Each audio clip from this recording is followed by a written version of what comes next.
together. It's that can-do spirit that makes you the perfect choice. I have a job for you. I don't think so.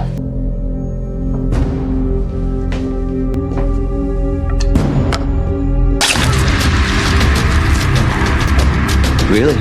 Consider?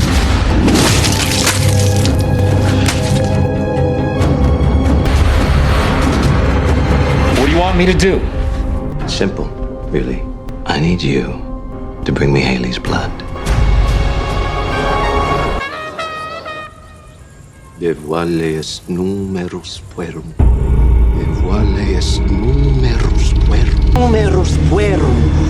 Devuales numerus puerum.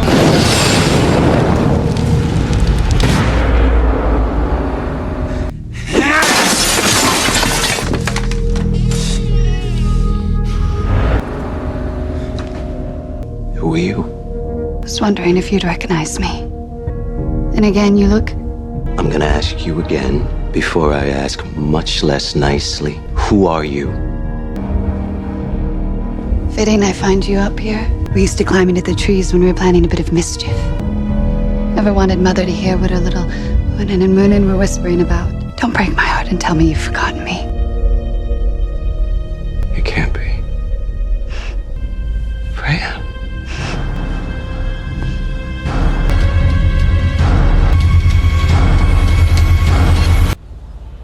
That is just not my chin, Nick. It was much more delicate. The only delicate thing about you, sister, is your ego. Placed beside the behemoth size of yours, certainly.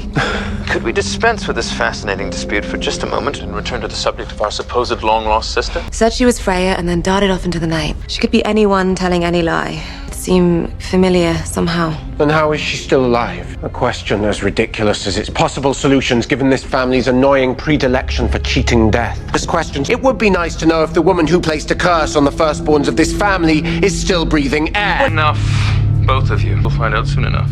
For now, it remains imperative that no one learns of Hope's existence. This has been our salvation thus far. Perhaps I should take preventative measures and separate him from his head. Jackson will do nothing to jeopardize that wedding. Haley's getting married. What in hell else did I miss? I'm here because of a spell that Dahlia cast, only to then wake for a single year of life. He did this cycle for hundreds of years. Started as a way for us to stay young. She said if a witch can't be immortal, this was the next best thing. But in time, I realized that all her stories were paired with lies. You're saying that Dahlia's still alive? She doesn't just live, she hunts.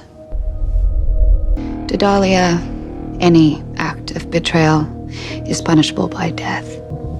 Dahlia is my cross to bear. She has no grudge against anyone but me. But why should that concern you? Our siblings are vampires.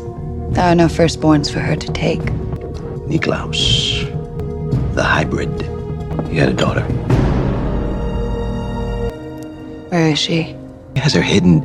I've been searching for her, but she's been impossible to find. Nothing is impossible to find, Finn. As powerful as you are, I found you. I'll need wormwood and rippleweed and a few other items. Come to understand a hard lesson in our time apart. You have to let some things die so that others might live.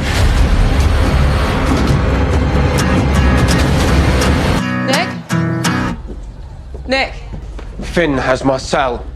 Why? I don't know, nor do I know where they are, what they're doing. This family makes me want to murder people. My timing is as impeccable as usual. As gracious as your apology better be.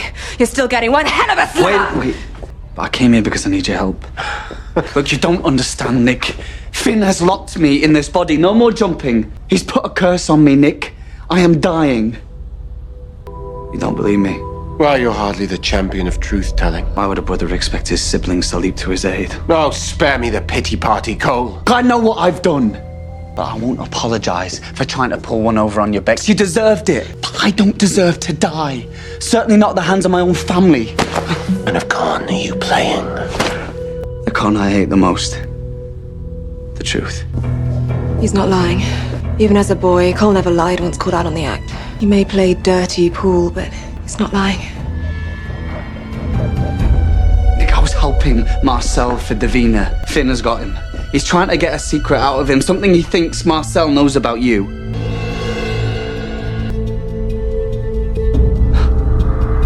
He's right, isn't he? Marcel doesn't know anything about anything. Leave me. Finn has the means to get it out of. Elijah Mikaelson was never merely a man of honor. He was its architect. To outsiders, his composure was the very embodiment of virtue, his every word laced with dignity, his every decision framed by reason. But beneath the calm exterior lay a truth far more intricate. Elijah's morality was not a reflection of the world's ideals. It was a structure of his own making, a cathedral built from centuries of compromise, sacrifice, and blood. He was not ruled by the moral codes of mortals, nor by the chaos of his family. Instead, he designed a code that stood somewhere in between, an elegant, haunting blend of righteousness and ruthlessness. To understand Elijah's ethics, one must first understand his history. He was born into violence, raised in fear, and remade in immortality. From the moment he became one of the original vampires, the world ceased to offer him a clear distinction between good and evil. There was only survival and purpose. For Klaus, that purpose was domination. For Rebekah, it was love. But for Elijah, it was order. His version of justice became the scaffolding upon which he built his eternity. In a world of monsters, he would be the gentleman. In a family of chaos, he would be the law. But Elijah's law was not justice as mortals know it. His moral code was not about mercy, nor about fairness. It was about control of himself, of his emotions, and, at times, of others. To Elijah, morality was a matter of discipline, a bulwark against the madness that consumed his family. He once said, "We define ourselves by the choices we make." And for him, every choice was a brick in the wall, separating him from the chaos of Klaus's rage and the despair of immortality. His elegance was a defense mechanism, his civility a weapon. In the early years of his immortality, Elijah's justice was swift and absolute. He was the hand of judgment among his siblings, the one who balanced their violence with a colder, more deliberate kind. When Klaus's enemies rose, Elijah was the one who decided which lives were spared and which were extinguished, not out of vengeance, but out of necessity. He would look a man in the eyes, listen to his pleas, and deliver death with a kind of quiet mercy that was almost beautiful in its precision. In one such moment, centuries ago, he said to a traitor, "This is not cruelty. It is consequence." That single line captures the essence of Elijah's morality, dispassionate, efficient, inevitable. He was never cruel for pleasure, nor kind for approval. Every act of his life was a transaction in a moral economy of his own design. Even when he committed atrocities, he did so, believing that he was maintaining balance. He would kill one to save 100, betray a friend to preserve a family. To him, the ends always justified the means, because in his mind, there was no alternative.